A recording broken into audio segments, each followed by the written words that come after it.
ಸ್ನೇಹಿತರೆ, ವಾರಿ ಎನರ್ಜಿ IPOಗೆ ಯಾರೆಲ್ಲ apply ಮಾಡಿತ್ತೋ, allotment ಸಿಕ್ಕಿತ್ತೋ ಅವರೆಲ್ಲ 80% ಪ್ರಾಫಿಟ್ ನ ಮಾಡಿರತಕ್ಕಂಥದ್ದು. ಹಾಗಾದ್ರೆ ಮತ್ತೊಂದು IPO ಭಾರತದ ಷೇರು ಮಾರ್ಕೆಟ್ಗೆ ಕಾಲಿಡ್ತಿದೆ. ಅದರ ಹೆಸರು NTPC ಗ್ರೀನ್ ಎನರ್ಜಿ ಅಂತ ಹೇಳಿ.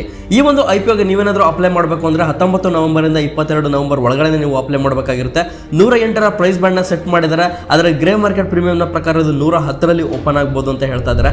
ಈ ಒಂದು ಟ್ರಿಕ್ ನ ಯೂಸ್ ಮಾಡಿದ್ರೆ ನಿಮಗೆ 100% ಒಂದು ಶೇರ್ ಹೋಲ್ಡರ್ ಕೋಟಾದ ಅಡಿಯಲ್ಲಿ ಅಲಾಟ್ಮೆಂಟ್ ಆಗುವಂತ ಚಾನ್ಸಸ್ ಇರುತ್ತೆ ಅಂತ ಹೇಳ್ಬೋದು. ಅದೇನಪ್ಪ ಅಂತಂದ್ರೆ ಶೇರ್ ಹೋಲ್ಡರ್ ಕೋಟಾದ ಅಡಿಯಲ್ಲಿ ನೀವು ಇದರಲ್ಲಿ ಅಪ್ಲೈ ಮಾಡಬಹುದು. ನೀವು NTPC ಎನರ್ಜಿ, ಓಕೆನಾ. ಸೊ NTPC ಅನ್ನೋ ಒಂದು ಶೇರ್ ಆಲ್ರೆಡಿ ಶೇರ್ ಮಾರ್ಕೆಟ್ ನಲ್ಲಿ ಲಿಸ್ಟೆಡ್ ಆಗಿದೆ. ಇದರ ಪೇರೆಂಟ್ ಕಂಪನಿಯ ಶೇರ್ ನ ಬೈ ಮಾಡೋದ್ರಿಂದ ನಿಮಗೆ ಅಲಾಟ್ಮೆಂಟ್ ಚಾನ್ಸಸ್ ಜಾಸ್ತಿ ಇರುತ್ತೆ ಅಂತಾನೆ ಹೇಳ್ಬೋದು.